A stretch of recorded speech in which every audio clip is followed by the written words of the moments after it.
여러분 안녕하십니까. 4월 26일 금요일 넘치는 우리 교회 매일 묵상 시작하도록 하겠습니다. 오늘 본문 말씀은 신명기 33장 18절부터 34장 12절까지 말씀입니다. 이제 오늘 본문이 신명기 마지막 부분이 되거든요. 그동안 신명기 묵상하시느라 수고 많이 하셨습니다. 성경 한 권을 이렇게 끝까지 묵상할 수 있다는 건 참 좋은 일이라고 여러 번 말씀드렸습니다.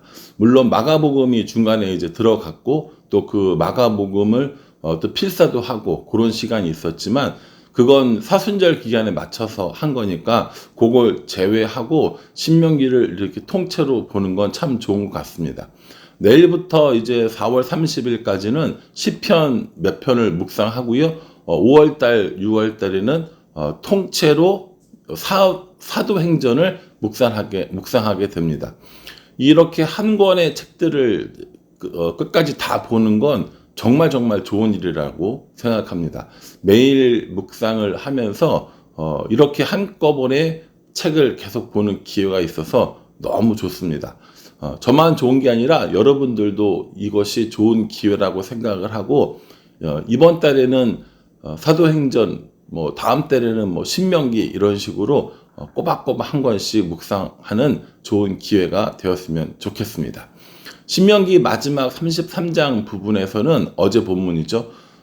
이스라엘의 그 12지파를 축복하는 장면이 나옵니다. 제일 먼저 르우벤부터 시작해서 르우벤, 유다, 레위, 그리고 요셉 지파, 그리고 베냐민 지파 그렇게 축복을 했죠.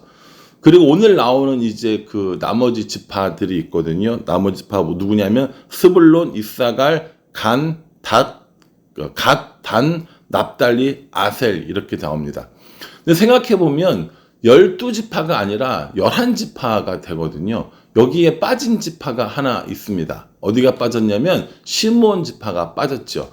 여러분, 제가 전에 그 이스라엘의 땅 분배 지도를 보여드렸을 때 유다의 지파 땅 안에 시므온이 들어가 있었거든요.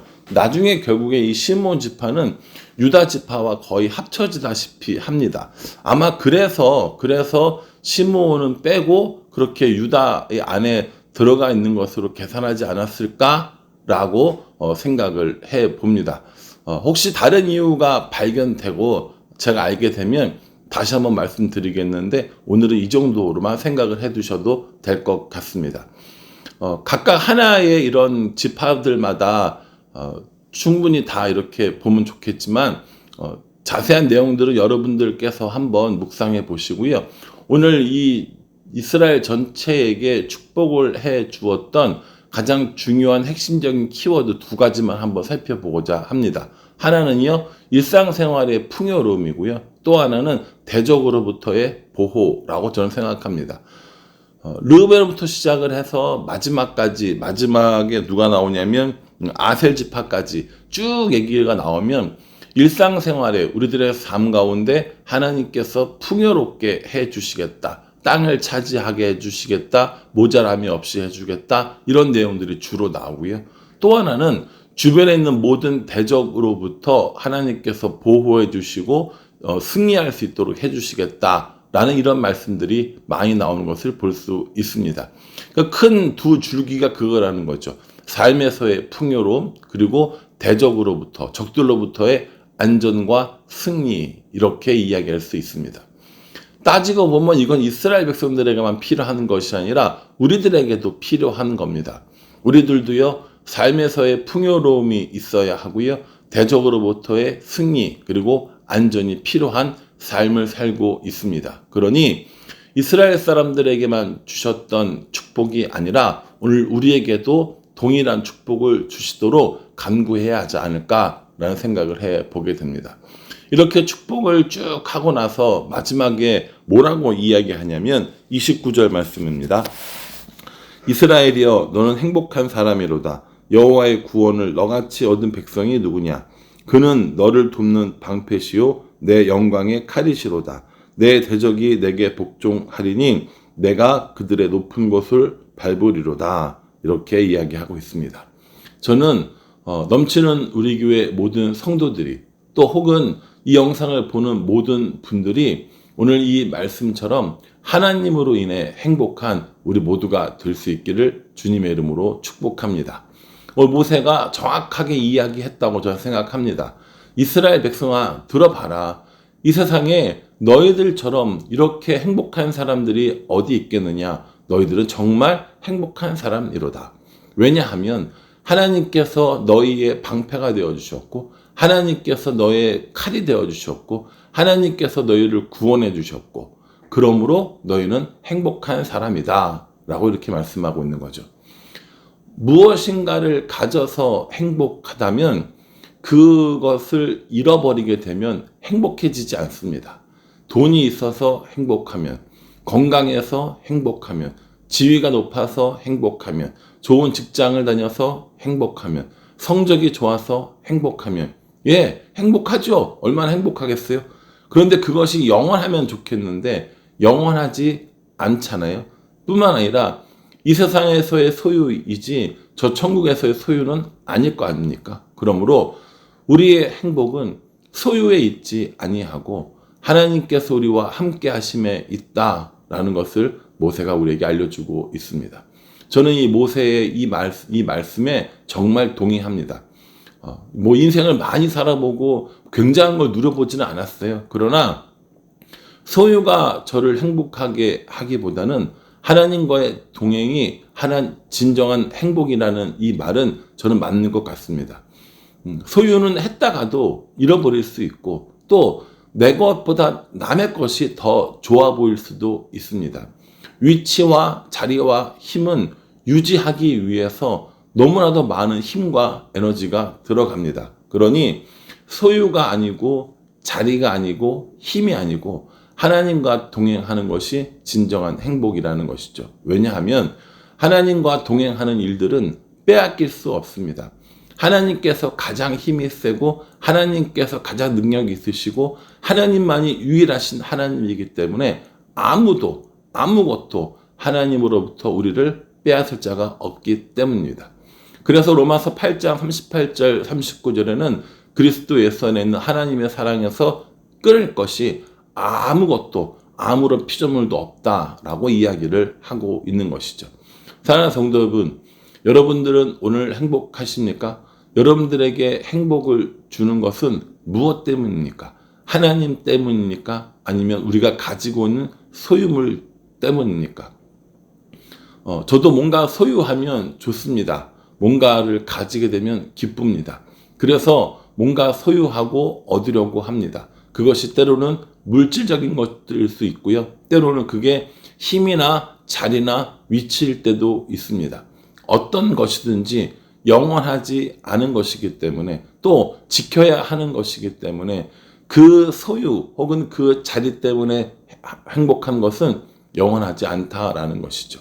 그러므로 우리는 하나님과 동행하는 이 행복을 누리고 또 구해야 한다고 저는 생각합니다. 하나님이 우리와 함께 하실 때, 또 우리가 하나님과 함께 하기 소원할 때 비로소 우리에게 진짜 행복이 온다라는 것이죠.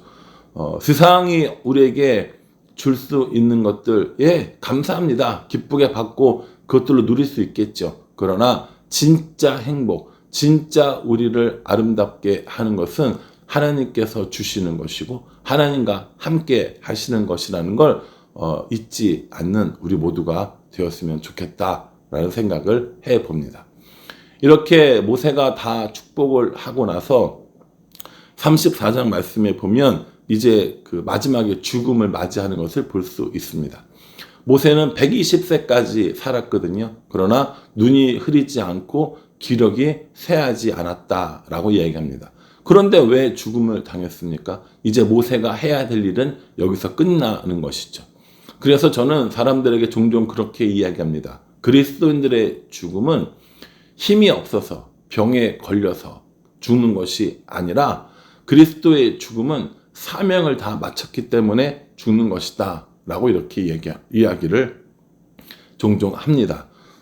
여러분, 우리가 죽는 이유는요, 힘이 없어서가 아니에요. 능력이 없어서가 아닙니다. 건강이 좋지 않아서가 아닙니다. 우리에게 맡겨주신 사명을 다 했기 때문이라는 것이죠. 그러니 하나님께서 우리에게 내려주신, 맡겨주신 그 사명이 무엇인지 곰곰이 깨닫고 그 사명을 이루기 위해서 살아가는 삶, 그것이 그리스도인인 우리들의 삶이라고 저는 생각합니다. 이제 모세는 자신의 할 일을 다 했습니다. 이스라엘 백성들을 이끌고 와서 이제 요단강 앞에까지 데리고 오는 것, 그것이 모세의 사명이었다는 것이죠. 그리고 나서 이제 모세에 대해서 뭐라고 평가를 하냐면 10절부터요. 그 후에는 이스라엘에 모세와 같은 선지자가 일어나지 못하였나니 모세는 여호와께서 대면하여 아시던 자요, 여호와께서 그를 애굽 땅에 보내사 바로와 그 모든 신하와 그의 온 땅의 모든 이적과 기사와 모든 큰 권능과 위엄을 행하게 하시며 온 이스라엘의 목전에서 그것을 행하던 자이더라 라고 이렇게 평가하고 있습니다. 하나님께서 해주셨고 하나님께서 함께 하셨다라고 이렇게 평가하는 것이죠. 하나님과 함께한 이 모세의 능력을 칭찬하고 있는 것입니다. 우리가 마지막에 죽음을 맞이하고 우리의 후대 사람들이 우리를 뭐라고 평가할까라는 생각을 한번 해보게 됩니다. 제가 언젠가 우리 교회에서 은퇴하게 되고 그리고 죽음을 맞이하고 아마도 사람들이 와서 예배를 드리고 이렇게 하겠죠. 그때 저에 대해서 뭐라고 평가를 하고 뭐라고 이야기를 할까? 예배를 마치고 자리에 앉아서 335 식사를 맛있게 하면서 그때 그 목사님은 이랬어. 이 목사님은 우리 교회에 어떠한 사람이었어. 라고 평가를 할까라는 생각을 하게 되어집니다. 사람들의 평가에 따라서 사는 것은 아니지만 평가가 중요하지 않다는 것도 아닙니다. 그래서 여러분들에게 어떤 사람으로 남을지 또 뿐만 아니라 여러분들도 여러분들 주위 사람들에게 어떤 사람으로 남을지 한번 생각해 보는 시간이 되었으면 좋겠다라고 생각해 봅니다. 여러분, 이 죽음에 대해서 이야기하는 건 결코 나쁘거나 슬픈 일이 아닙니다.